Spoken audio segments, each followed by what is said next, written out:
네, 그리고 더불어민주당은 윤석열 대통령이 국제 무대에서 막말로 대형 외교 사고를 냈다면서 대통령의 사과와 외교 라인 교체를 요구했습니다. 네, 국민의힘은 상황을 파악하는 중이라며 말을 아끼고 있습니다. 국회 취재기자 연결하겠습니다. 김경수 기자. 네, 국회입니다.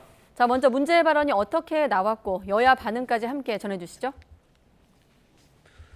네, 해당 발언은 뉴욕에서 바이든 미국 대통령이 주최한 글로벌 펀드 재정 공약 회의장에서 나왔습니다.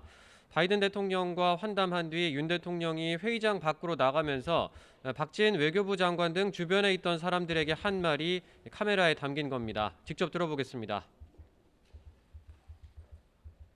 승인 안 해주고 나중에 쪽팔려서.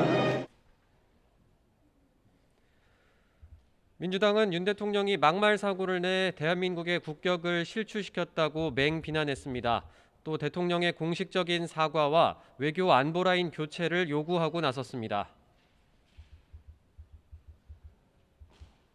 대한민국을 대표하는 대통령이 각국의 정상들이 모인 자리에서 시장 바닥에서나 할 법한 이야기를, 그런 용어를 사용했다는 것에 경악을 금할 수 없습니다. 이와 관련해 국민의힘은 상황을 파악 중이라며 아직 별다른 입장을 내진 않고 있습니다. 다만 유승민 전 의원은 윤 대통령을 향해 정신 차리라며 부끄러움은 정녕 국민의 몫이냐고 비판의 목소리를 냈고, 김기현 의원은 당내에서 대통령을 향해 과도한 비난과 폄훼를 쏟아내는 건 자기 얼굴에 침 뱉기라며 반박하기도 했습니다.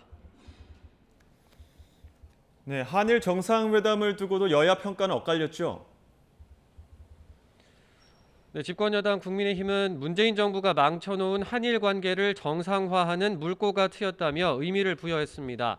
정진석 비대위원장은 2년 9개월 만에 열린 한일 정상회담이라며 한일 관계에 큰 변화가 일어나고 있다고 말했습니다. 윤석열 정부가 들어선 후 한일 관계에 큰 변화가 일어나고 있습니다. 수년간 경직됐던 양국 관계의 훈풍이 불어오고 있습니다.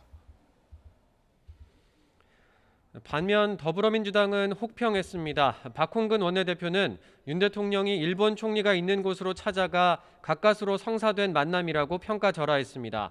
또 강제징용 등 과거사 문제에 전혀 진전이 없었다며 빈손 외교, 비굴 외교라고 비꼬았습니다. 과정도 결과도 굴욕적이었습니다. 일본 총리가 있는 곳으로 대통령이 직접 찾아가 가까스로 성사된 기껏 30분가량의 만남은 일방적 구애로. 자, 그리고 오늘 마지막 날인데 국회 대정부 질문은 어떻게 진행되고 있습니까? 네, 오후 2시부터 시작된 오늘 국회 대정부 질문의 주제는 교육, 사회, 문화 분야입니다. 한덕수 국무총리와 한동훈 법무부 장관, 이상민 행정안전부 장관, 박보균 문화체육관광부 장관, 한화진 환경부 장관, 김현숙 여성가족부 장관 등이 출석했는데요. 국민의힘 의원들은 대장동 개발 사업과 성남FC 의혹 등 이재명 민주당 대표와 관련된 엄정한 수사를 촉구했습니다. 또 태양광 사업 비리 의혹과 월성원전 조기 폐쇄 등 문재인 정부의 국정 과제를 둘러싼 의혹도 겨냥했습니다. 민주당 의원들은 윤 대통령 순방 외교의 형식과 내용이 기대에 못 미쳤다며 윤 정부 실정 부각에 집중하고 있습니다. 윤 대통령 막말 논란 영상을 본회의장에서 직접 틀면서 외교 참사라고 강조했는데요. 연이은 장관 후보자 낙마 등 윤석열 정부 인사 실패를 지적하기도 했습니다. 지금까지 국회에서 전해드렸습니다.